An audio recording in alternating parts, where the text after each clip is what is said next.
Hi, everybody. Thanks for joining us. My name is Bashar. I'm at Emory University in Atlanta, and I'll be moderating today's session, which is our HIV Pulmonary Infections Network of Experts conference that we've been doing for, I believe this is our fourth year in a row of doing this. We do this around World AIDS Day, which is December 1st every year, just as partly to get people around the world who are interested in pulmonary complications of HIV together to discuss interesting cases, and also just to mark the occasion and remember that the HIV epidemic remains a serious problem. And in preparation for this, every year I look at the WHO stats, and every year they look about the same. So this for 2023, which is the most recent data, we have an estimated 1.3 million people who acquired HIV.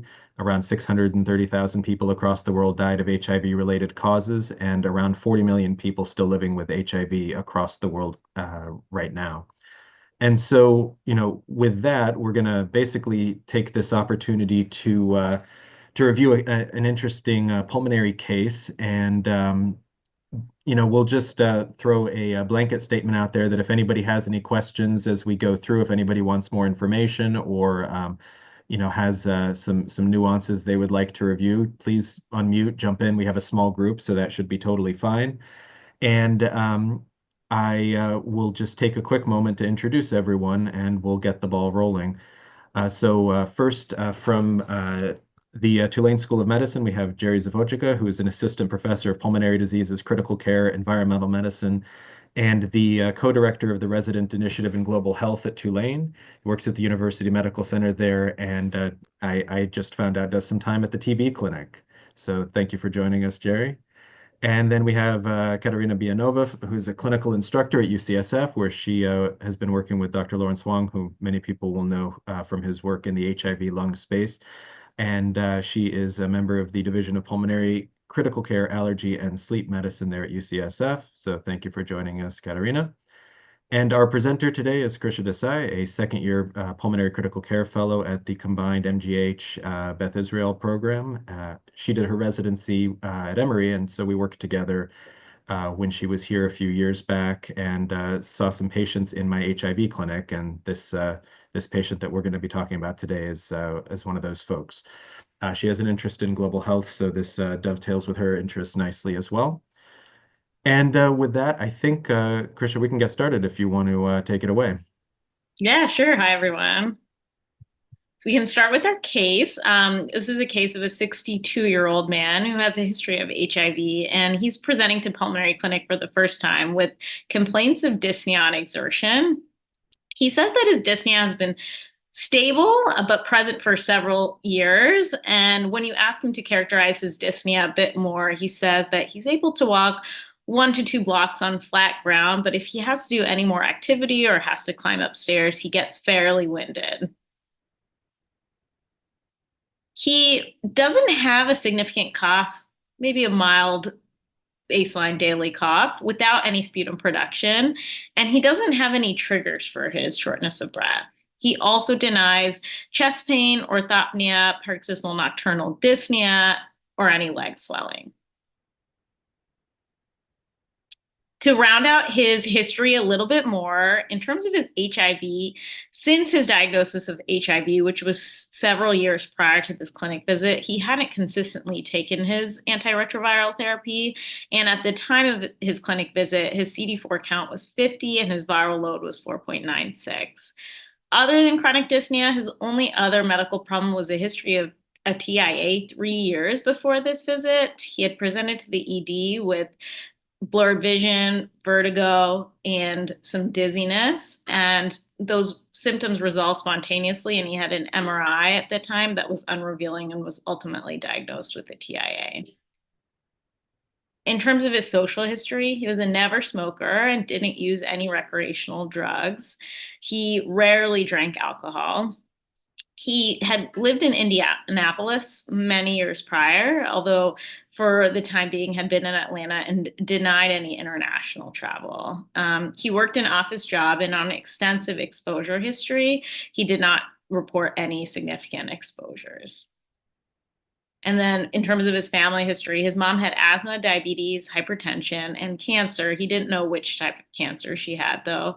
His father was healthy, and to his knowledge, there wasn't any other lung or autoimmune disease that ran in his family.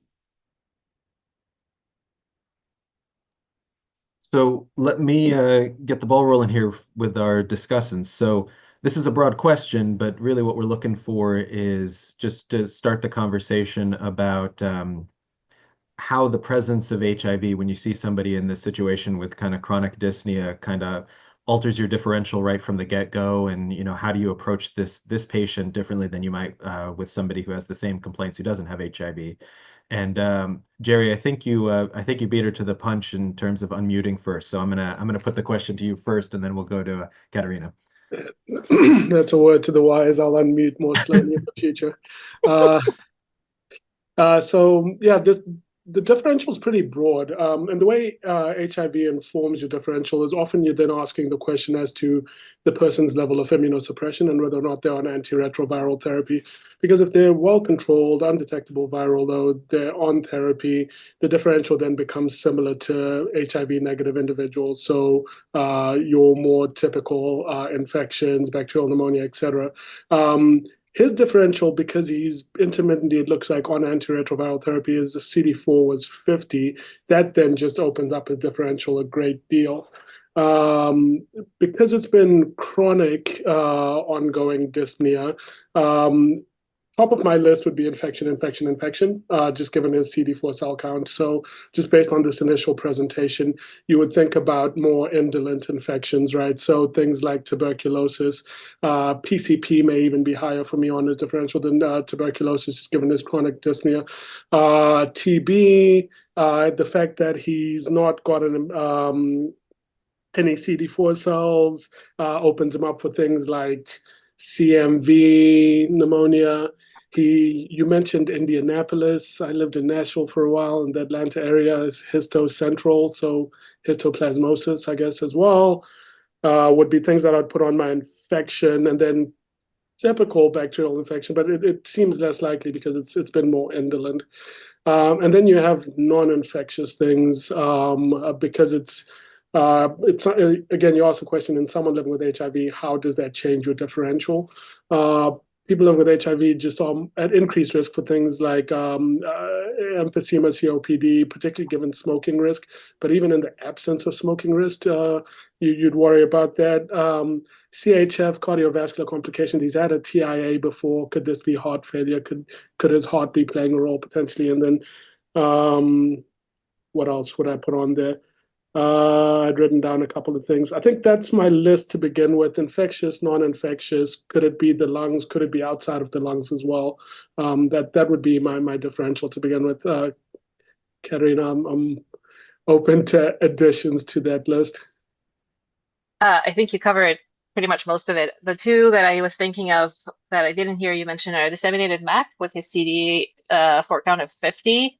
That's something he would be at risk for. And then pulmonary hypertension in terms of the additional cardiovascular causes. As we know, people with HIV are at an increased risk for pulmonary hypertension as well.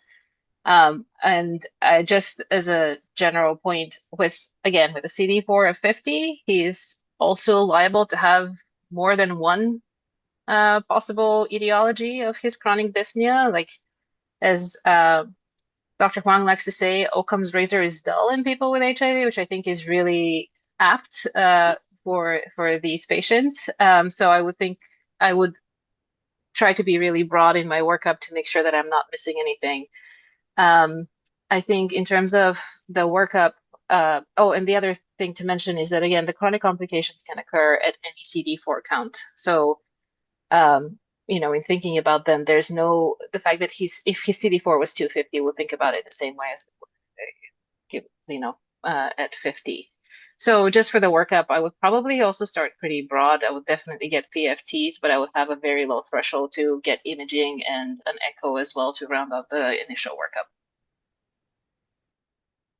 Excellent. So just if I could pick up on your last point there, Katerina, before we move on to the the PFTs and the imaging that we'll show you in just a second here.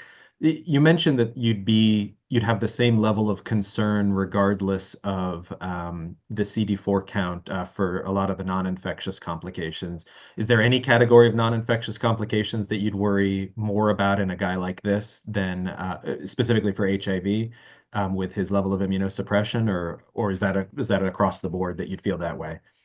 I think across the board, I think COPD would be really high on my list, even Mhm. without the smoking history, like Jerry mentioned. Yeah. One thing that we didn't explicitly address as well is cancers. I mean, he would be at risk for, say, Kaposi in terms of like AIDS-related cancers, but also, an indolent lung cancer, like so sort of slow progressive bronchoalveolar. It really depends on the timeline. It's not perfectly suited, but I would throw that in specifically Kaposi's. I think as a Yeah. with pulmonary manifestations would be another one Very fair. Okay. Well, let's look at some PFTs. Let's keep going here. Sure, yeah. Here's PFTs. Jerry, you did it again, man. You unmuted. What do you think about the PFTs, my friend? I'll learn my lesson eventually. Okay, so I always start with the flow volume loop when I look at my PFTs. And when you look at the lower left flow volume loop, now what immediately stands out to you is the peak flows are very slow for this person. So he doesn't get very high peak flows. And then I always tell my residents, you get the breaks. Instead of slowly coming down from a peak flow, it's like someone hit the brakes, and that's indicative of obstruction, and the rest of the volume just comes out very slowly. So just looking at the flow volume loop, this looks like someone who has pretty significant obstructive impairment. So that the last little bit of volume that they get out is gotten out slowly. And then you can see it also in the volume time curve, which is the second one in the middle, in that they take a very long time to reach their plateau. Even at 10 seconds in this pre-bronchodilator, they haven't quite plateaued yet. So just based on that obstructive impairment, and then you go to your numbers, your FEV1 to FVC ratio pre-bronchodilator, 49%, lower than the lower limit of normal. Notably, they also have a low FVC, which then would point towards is their air trapping potentially. So then you look to your volumes. Your TLC isn't that high. However, your your RV and your RV to TLC show you that you have some air trapping with 207 and 206%. So this is someone who has pretty significant impairment, obstructive impairment.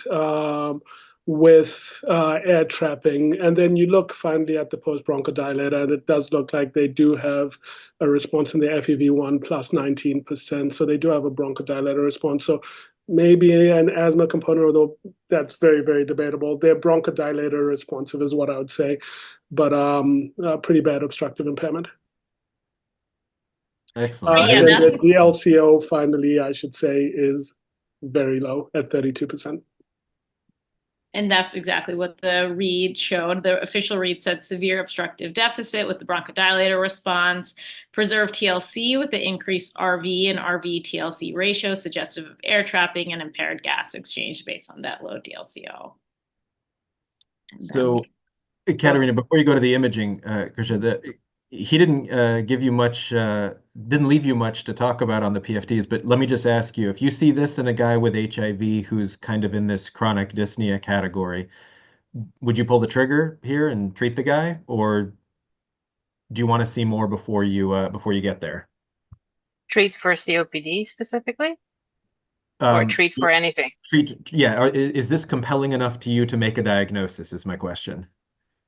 Again, given that he's first presenting, he has ongoing symptoms, and he has this untreated, essentially effectively untreated HIV, I would probably want to do additional workup, but I would start him already on inhalers right away. One thing I wanted to mention as well is one of the things that I look at, sort of biased by my research, is the DLCO and whether the decrease in DLCO is proportional to the severity of the obstruction, and it is in this case. But if it wasn't, other things I would think of, is there additional pulmonary hypertension or like something else going on that could explain it. So that would be actually a real push for me to really get these other studies. But I think in this case, I would not delay starting inhalers even while doing additional workup. And just for everyone's edification, Katerina, you're saying that on the basis of the DLCO being the percent predicted being similar to the FEV1 percent predicted. Is that right? Yes, thank you. Yes, that's what I meant. Okay, perfect. Excellent. All right. Well, let's look at a chest X-ray real quick then. Here's his chest X-ray. All right. Well, just give everybody a second. Jerry has managed to stay muted, so Katerina, why don't I start with you this time? Yeah, I mean, I think this really fits well with the COPD picture, right? We have hyperinflated lungs. There's no focal areas of consolidation or lucencies. You can see the vasculature. There's probably there's a small, like normal cardiac silhouette, no effusion. So again, this looks like a classic COPD chest X-ray. And are you satisfied with this under the circumstances, Jerry, for not getting any additional imaging and putting infection lower on your list? Because I know that was very prominent on your differential right out of the gate. Yeah, this pushes a lot towards just a non-infectious picture, right? Because you have those PFTs that are pretty indicative of obstruction, and then this hyperinflated lungs, pretty indicative of emphysema. I would have to go back and think about, was he having any infectious symptoms, with the fever symptoms or anything like that? Because yes, you can have the COPD, you can have a super infection on that, but it sounded like not. So if not, then I'm pushing more towards, okay, fine, infection less likely now, even though he is immunosuppressed. And this may just be COPD emphysema, particularly given our testing thus far. So I agree with Katerina in that I would start this person on bronchodilators and then see how they do and see how they respond. And I'll just add that he wasn't having any systemic signs of infection, no fevers, no night sweats, etc. Okay. Yeah. And in terms of bronchodilators, what do you think, and what's your go-to? Given the severity of obstruction, I would start him on a LAMA-LABA to begin with early on, and then you can have a breakthrough short-acting inhaler, but I would start him on a LAMA-LABA just from the get-go, just given the severity of obstruction. Excellent. And understanding that it's not like he's come in with a bunch of flares or anything at this point. Just out of curiosity, for both of you, since we're talking about inhalers, would you be less inclined to put somebody with severe, or let's say untreated HIV on an ICS as well? Or is that something that if they're flaring and they meet standard criteria, you pull the trigger? Yeah, so the interactions are less of an issue now, but when I was learning, when I was working as a fellow with people living with HIV, it would be the beclomethasone, right, to try and avoid interactions. Given this seems still more like, I would start with the LAMA-LABA, as I said. I stick to that. The ICS, just given the increased risk for infection, this person's not been taking their antiretroviral therapy as well. Do I really want to increase the infection risk? Potentially not. Now, is this anecdotal or evidence-based? Somewhat anecdotal, but basically on practice also, I would do the LAMA-LABA first. I wouldn't jump to put them on an ICS. I would love to know Kat's thoughts on this as well. Ditto. Kat, what do you think? I agree. I think I'd have a lower threshold, specifically if I felt like there was a clear indication. In this case, if we're going with a COPD diagnosis, which seems to fit the overall picture, LAMA-LABA makes sense. But he has a really significant bronchodilator response. So if we're getting suboptimal response to the LAMA-LABA, I would probably pull the trigger on the ICS while working at the same time to make sure that he's maybe taking his ARTs more consistently, if that's possible. But yeah, I think first line going with the guidelines makes sense. And again, if he was suboptimally controlled, then I would consider it depending on sort of the overall picture and, is he willing to like take his ART and so on. Got it. Fair enough. All right. Well, I think so. We sort of covered the next question. If you want to go here. So our next steps. It sounds like we're agreed that we'd go for a Lama Laba. Is that right? And we'd kind of see how he does.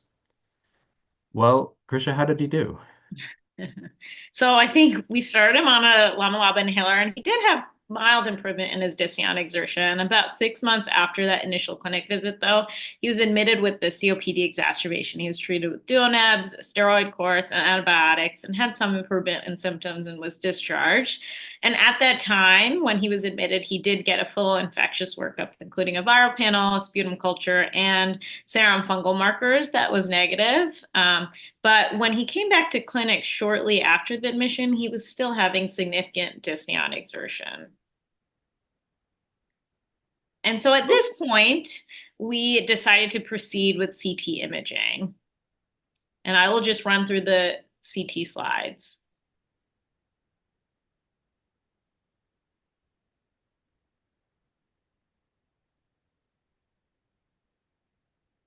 And I can go through them again a little bit too.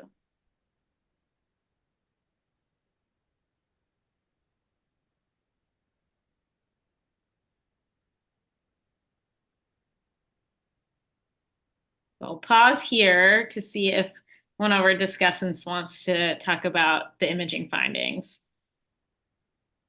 Who's going to buckle and unmute first? All right. Well, Jerry, yes, go for it. Sure. So when you look, especially if you go into lower cuts, one of the questions, this is someone who's living with HIV.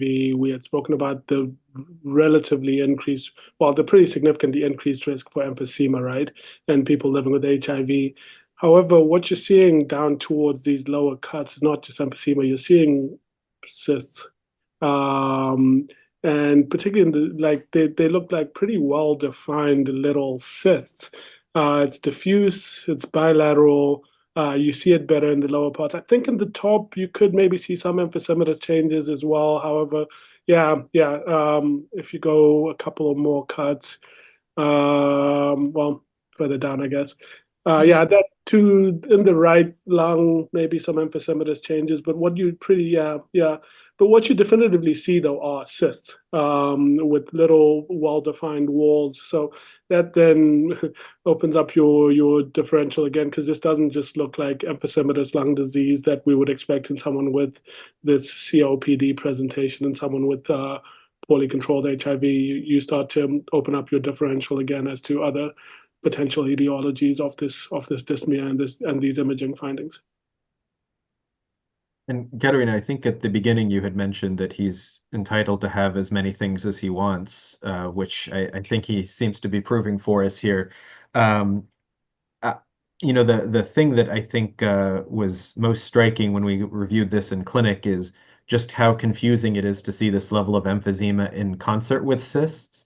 I think the textbook answer is you're really not supposed to have them together. You're not supposed to be calling cysts in the setting of emphysema. But if you see here, we've got that's a pretty clear cyst, right? It's got a thin, well-circumscribed wall. We don't have any interstitial markings centrally there that would make us think we're just catching an emphysematous area at a weird angle.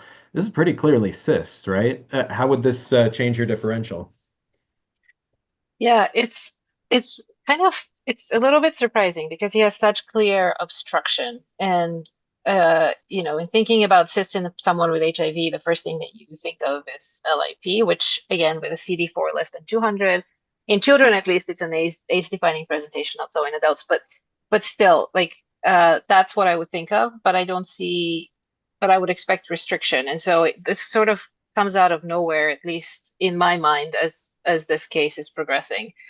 I'll say the things that you don't see on the CT, you're not seeing any nodules, you're not seeing any ground glass, you're not seeing any reticulation. It's interesting that you're really just seeing the emphysema and you're seeing the cysts, but not a lot else in the lung parenchyma and not a lot else in the airways either.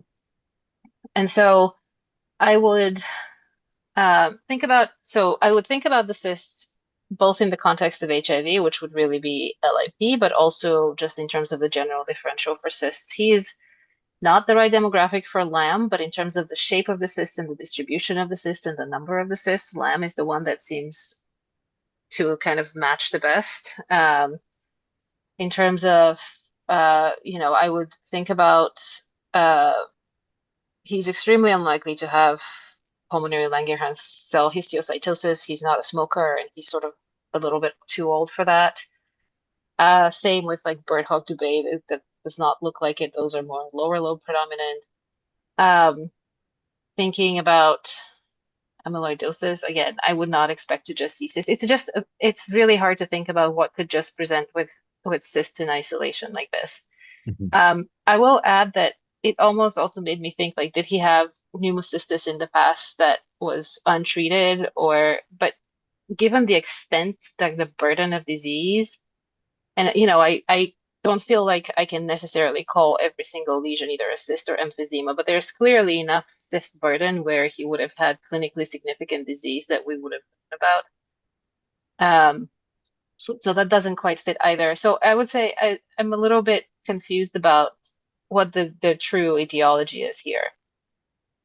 Jerry, go ahead.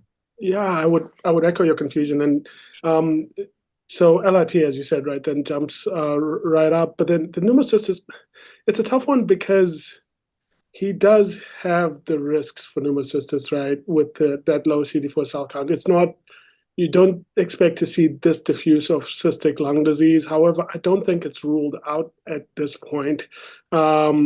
It's interesting you mentioned, did he have pneumocystis in the part that just was untreated or was treated late. You and I both work on post-infectious sequelae of infections, particularly in people living with HIV. So could this be just a post-infectious sequelae of PCP? There's very little known about post-infectious sequelae of PCP. In fact, there's a debate as to whether or not that actually exists.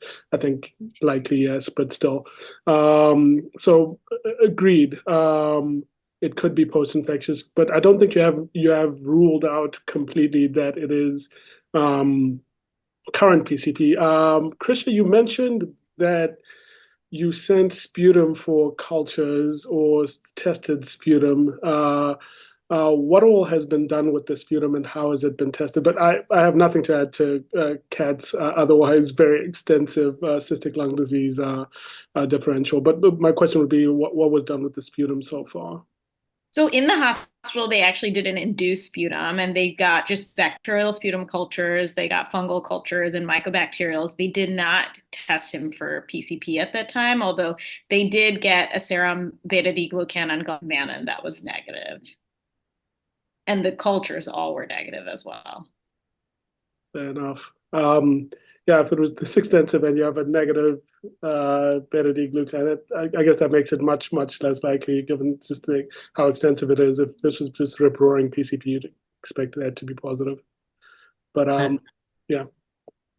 And I'll just mention, I think the CD4 count is part of what bothered us on this as well, just because if we have people who come in with PCP and then they are months go by and their CD4 recovers and they're taking their ART and doing well, we frequently see these cysts go away when they have them from PCP. Like I've had them involute on a bunch of people, including one very lucky scuba instructor who was able to get back in the water.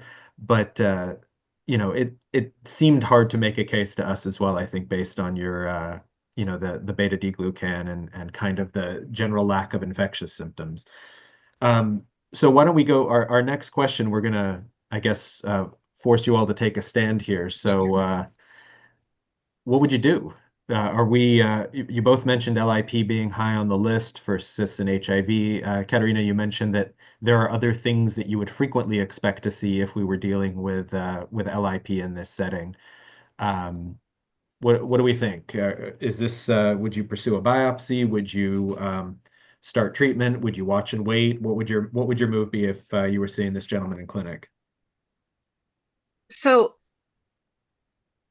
I'm not, like, in pursuing a biopsy, the question is, what would I gain out of it and how would it change my management? In thinking about the differential, the one thing that I would treat differently if depending on the biopsy result, was if I saw that there was some concomitant lymphoma, given that with LIP, there are the increased risk for lymphoma. But that seems really unlikely in this case based on the history and the presentation. So my feeling is that I would not pursue a biopsy because I don't think it would really change my management. I would consider sending, a VEGF to cover my basis for LAM. Again, however unlikely it is, I'd sort of take a broader history to make sure there's no other risk factors, things like that. But then I would continue treating for COPD with the understanding that this person has, and kind of really pushing the ART, and follow closely for any progression of the cysts and of his disease. I will say that, in terms of, confirming, say that this is truly LIP, even if, say we got a biopsy and we prove that the treatment for that would be ART plus minus glucocorticoids. But the first thing would be to optimize this patient's CD4 count. And so that's what we would do regardless. And so I feel disinclined to pursue any invasive diagnostics, but mostly try to hold the course and see how he progresses. Jerry, what are you thinking? Yeah. So we've been in agreement the entire time. I think we got to get a fight going here, man. Come on, disagree. Just really come out strong and zag for me. So I do think it's LIP, right? But and I think we were in agreement that this looks like LIP, cystic lung disease, someone living with HIV.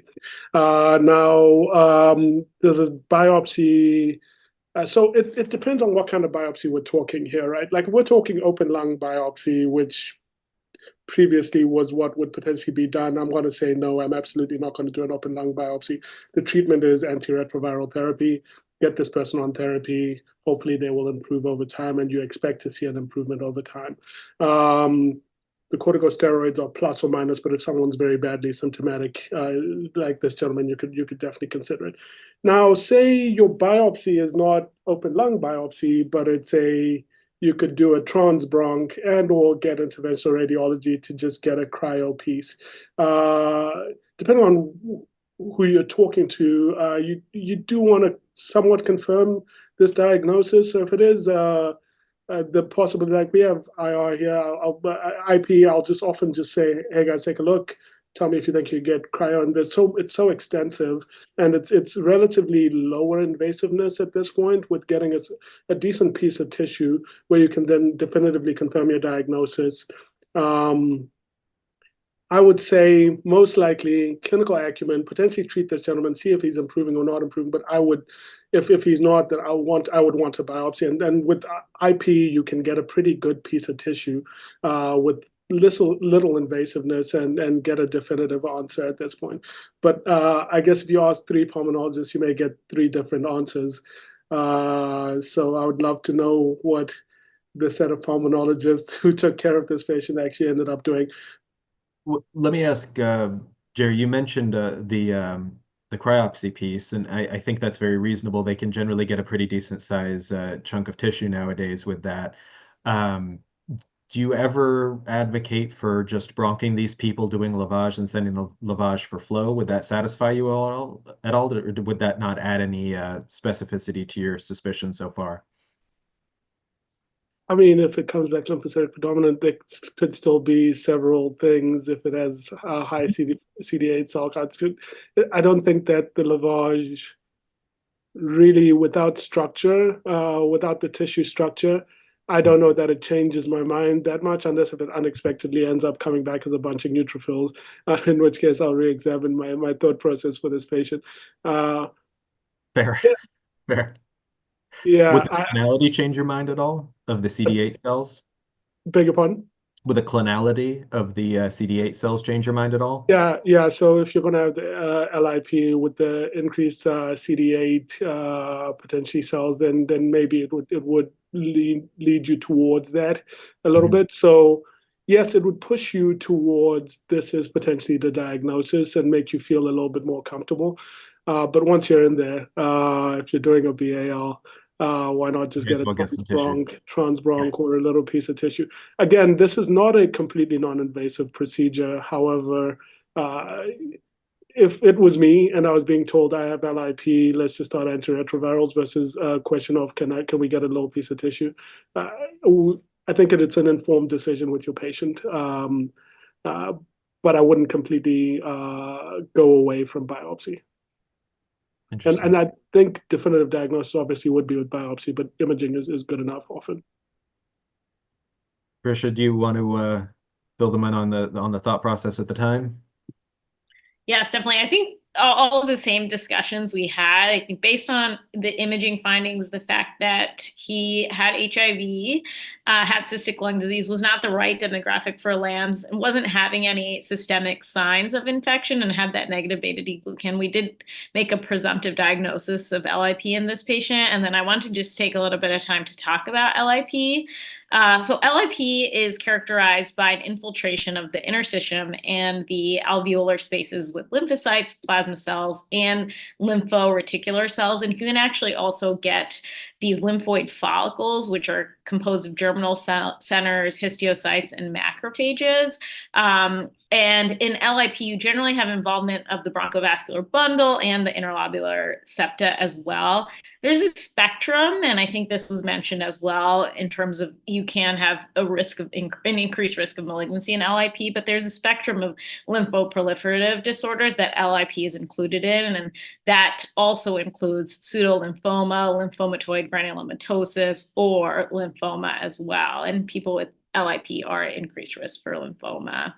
And we know that LIP is associated with certain conditions, including HIV, but also other rheumatologic conditions, particularly Sjogren's or rheumatoid arthritis, and then as well as other disorders of immune dysregulation like hypo or hypergammaglobulinemia. And LIP has been frequently associated with viruses like HIV that can lead to immune dysregulation.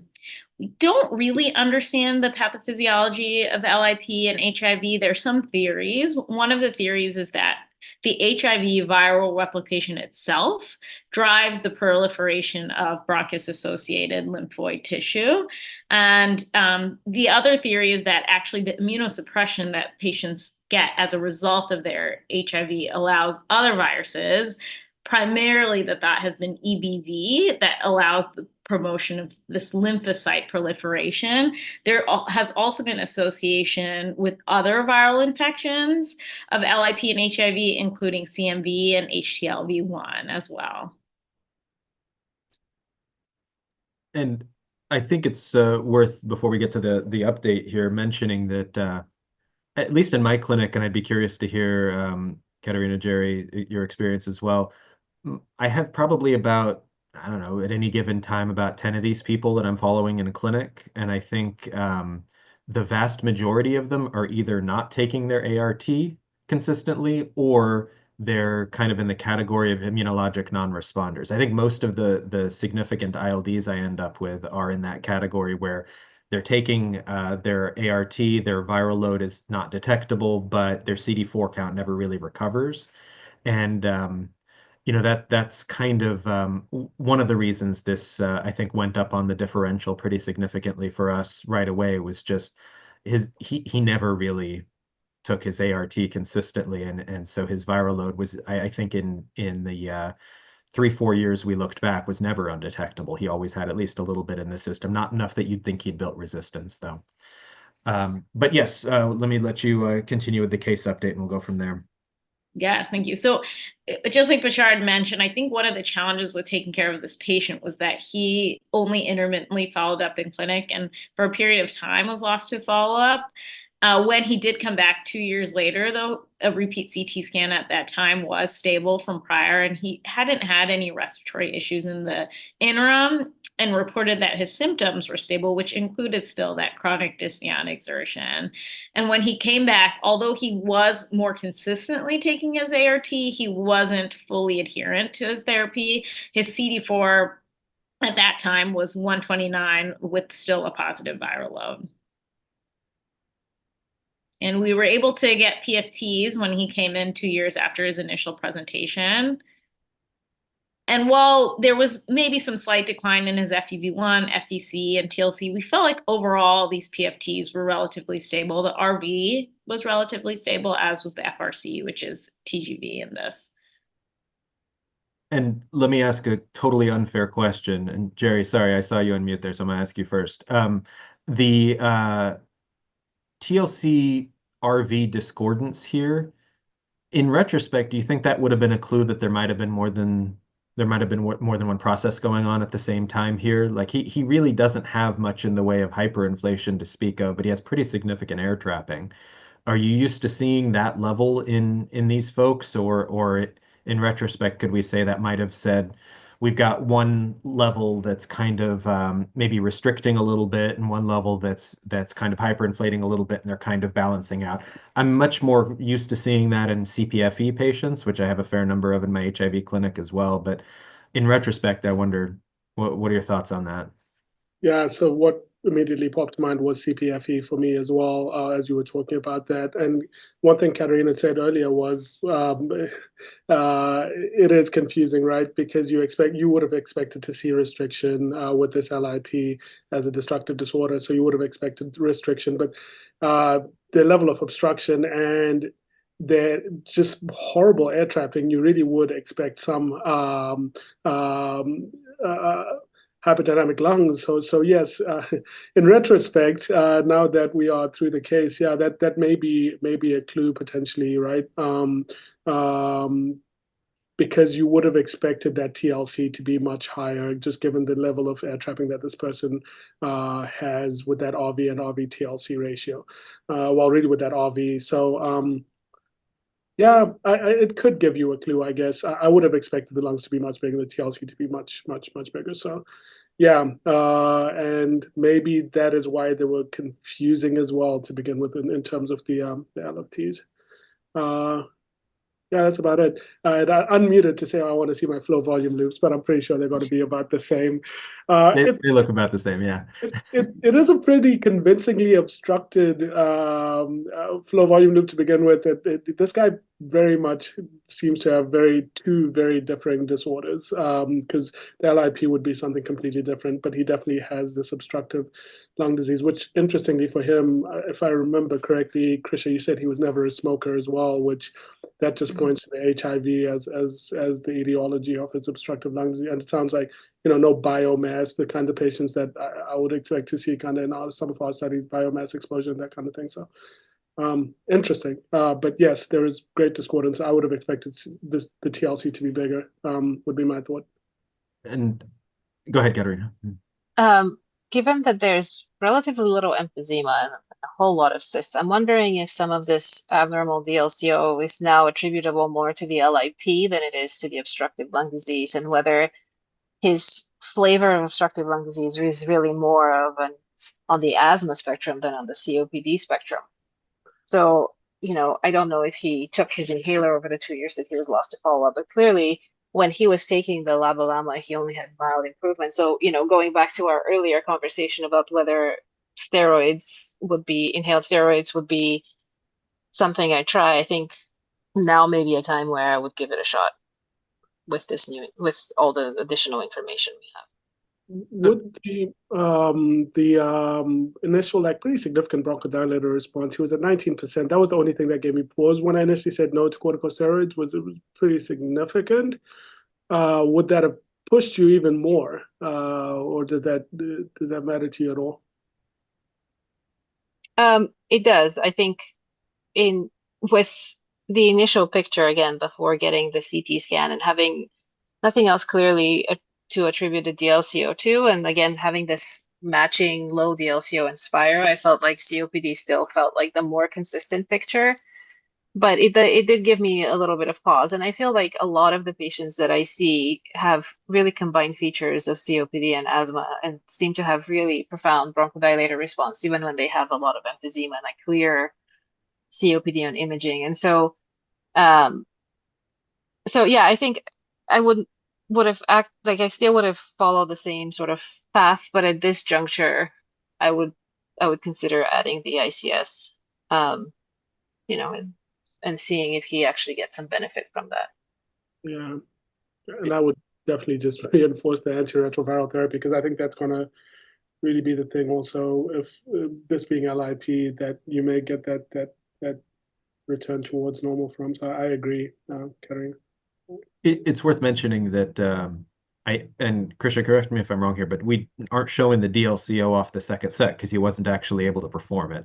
Is Exactly, yeah. that So we right? didn't have the DLCO on the second set. So, Katerina, with that in mind, let me just ask you one more unfair question on these before we move on, and that is, what are you most inclined to follow here? You've got somebody with, I grant not like, complete wiped out lungs with emphysema, but he has pretty significant emphysema and he has pretty clear cystic lung disease as well. If you're looking at these PFTs, are you gonna try to stratify them in terms of certain parameters getting worse are going to take you down the pathway of treating one thing more than the other? And I mention that because our ILD group here frequently treats these people not just with steroids, but will frequently just pull the trigger on something like Imuran pretty quickly out of the gate.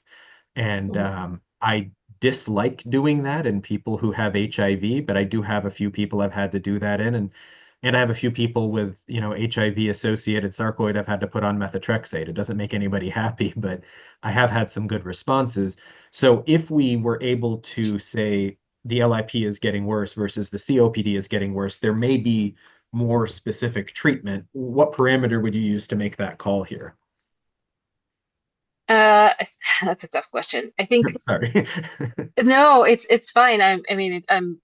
It's interesting to think through it. I think I'll go by symptoms, response to treatment, because I think the lower hanging fruit is, again, figuring out the obstructive lung disease and optimizing it as much as possible. Mhm. And specifically on the PFTs, I think at this point, his obstruction is so bad that really repeating spirometry is not going to give us a whole lot of other useful information. It's just bad. I think the lung volumes here, the TLC, is probably the most interesting finding on repeat because he lost 800 cc's in total lung volume, even though all the other numbers, including the RV, haven't changed substantially. And so, in thinking about is there progression of his lung disease, then maybe you could make an argument. And even though he's still normal, I think it's having this trend that's going to help us interpret this better. No, I think that makes good sense. And I should mention part of the problem we had was he was lost to follow-up for 2 years because I mentioned the possibility of maybe needing a bronchoscopy with a biopsy at his initial diagnosis. So he's not a guy who's super inclined to do more stuff. That my punishment was I'm not making another appointment with you for 2 years.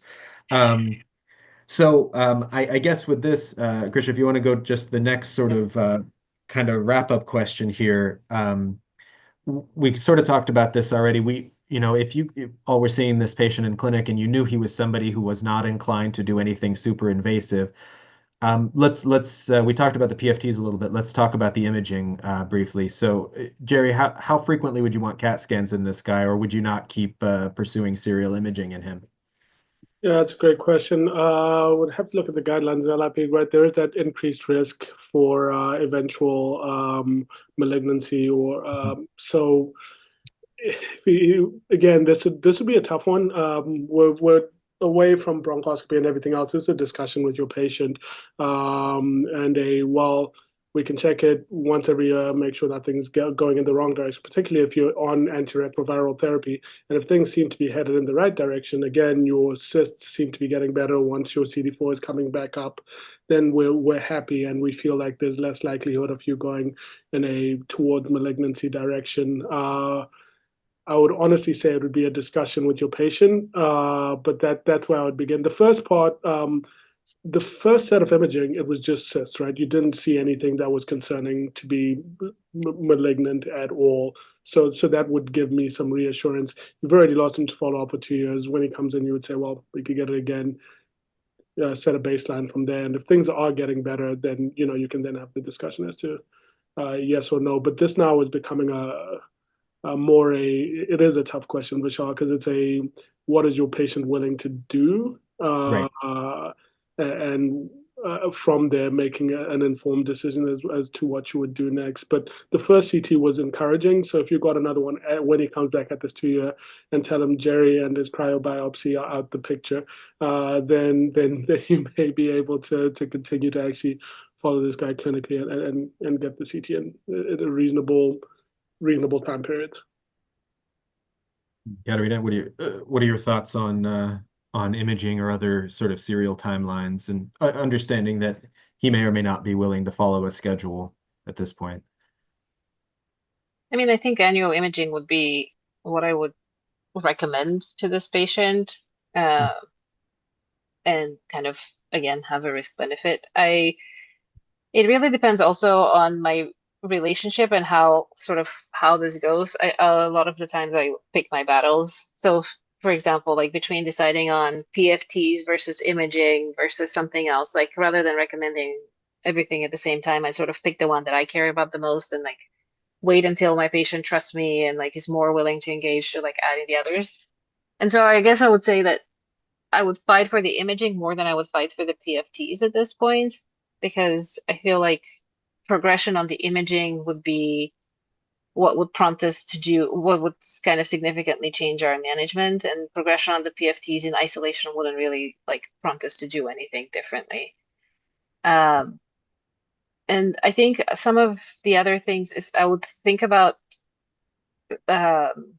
other sort of things that we could do symptomatically for this patient. Again, sort of, whether is he someone who would benefit from pulmonary rehab? Is he something that he would be willing to engage to if it makes him feel better? Like, are there other things that we can do to help make sure that this person feels well? And I don't know if he ever had a walk test, but like, does he DSAT? Is there, again, just trying to figure out what other things we can do to help him feel better so that he feels like we're doing something for him. Because a lot of the time when we do these imaging and testing, the patients are like, okay, so I did this, but like, I still feel terrible. And like, you're not doing anything different. So why am I doing it? Right. So I would try to take that approach as well, just to sort of build my relationship with my patient and make sure that they feel better and they're willing to engage. And I can fill in some of the detail there. He did have a 6-minute walk test and didn't DSAT, fortunately, but Okay. the rehab is unfortunately not on the table. It's a Ryan White clinic. Most of the folks that we see there just don't have any coverage to begin with. Krisha, do you want to close us out here? Oh, can I say one more thing real Please, quick? Jerry. Yes, go ahead. The inability to do a DLCO. Actually, we've started marking down those patients in the research that we're doing. We're doing DLCO testing, and it would often be, oh, patient can't do DLCO, therefore they didn't ask the questions and they didn't actually assess the patient. We found that a lot of the patients that are much more symptomatic are the ones who aren't able to do the DL. So I would actually put that into a significant clinical finding, even though they were unable to do it, because right at the 10-second breath hold, you need to be able to hold your breath. So the inability to do it, this may be true and unrelated for this patient, but I actually worry about the patients who are unable to hold their breath for 10 seconds because it's a signifier of pretty significant dyspnea. So I didn't say that out loud earlier, but I do worry about someone who can't do that test. No, I think that's a great point. That's a great point. Krisha, go for it.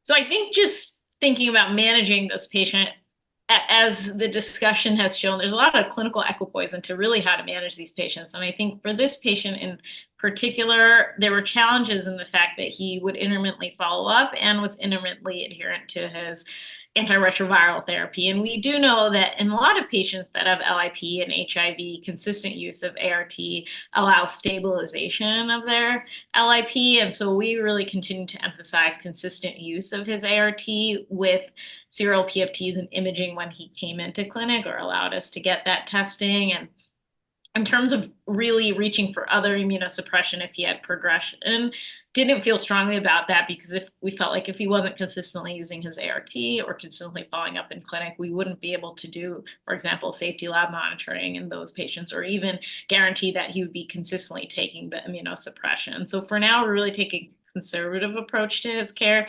Some of that has also been in conversations with the patient based on what he would like to do as well. Would you consider, or would he be a candidate for a long-acting injectable drug, given his issue with ART? I don't know if it's that he's forgetting to take pills, or if there is some component of stigma, or if there's component of access to medication. But if it's a matter of remembering to take them, would an injectable be an option here? He's on the wait list for it. Yeah, we do have a program, and he is in line, but hasn't been able to start it yet. Okay. Go for it, Krisha. Okay, awesome. So I'll just close out with a few of the discussion points that we had today, which was a great discussion. I definitely learned a lot. I think the first point of just having a really broad differential for dyspnea in patients with HIV, both those who have well-controlled and poorly controlled HIV. I think the discussion's really around those with poorly controlled HIV, the infectious complications really come to mind. And then in those both with well-controlled and poorly controlled HIV, there can be a wide range of pulmonary disease and pulmonary vascular disease that can occur in HIV. And in this patient whose initial presentation really seemed consistent with COPD, which we know has an increased prevalence and is associated with HIV, further diagnostic testing revealed pneumonia process as well. So having a lower threshold in these patients than you might have in other patients to get additional testing. And I think regarding the diagnosis of cystic lung disease, I heard mostly 3 diagnoses that came up for this patient: pneumocystis, LAM, and LIP. And there's, again, not a lot of clarity as to what should we be doing and how we should be diagnosing these patients. I think Kat didn't want to biopsy, and then Jerry did. And I think, again, there's a lot of clinical equipoise there in terms of whether or not we should be pursuing biopsy in these patients. And as you saw in our patient, just based on that conversation with him and based on our knowledge of what he would be willing to do, we didn't pursue biopsy, made a presumptive diagnosis of LIP. And then again, managing HIV-associated LIP can be complicated as well. But I think one of the things that we all want to emphasize is the consistent use of ART can be most beneficial in these patients. And then the next steps, including immunosuppression, if there is progression despite consistent use of ART, is something that can be discussed as well. Excellent. Well, thank you. We are right up on the hour here. So if anybody has any burning questions from the audience that they'd like to jump in with, I think we could probably take another minute or two. But if I don't see anyone on mute here, then I will thank our expert discussants. Jerry, Katarina, thank you for your time. Thanks for joining us. That was great. Krisha, thank you for a great presentation. Sam, thanks for keeping the ship moving here. And yeah, I don't see anyone unmuting. So thank you all, and we'll hope to see you near about World HIV Day next year. Oh, wait, was an alpha-1 antitrypsin screen done? Yes, it was, and it was normal. Yes. Great. All right. Well, thanks, everybody. Take care. And thank you, Bashar, for organizing this Of course. together. Yeah, really. Thank you. Bye, everyone. Pleasure. Bye, everyone.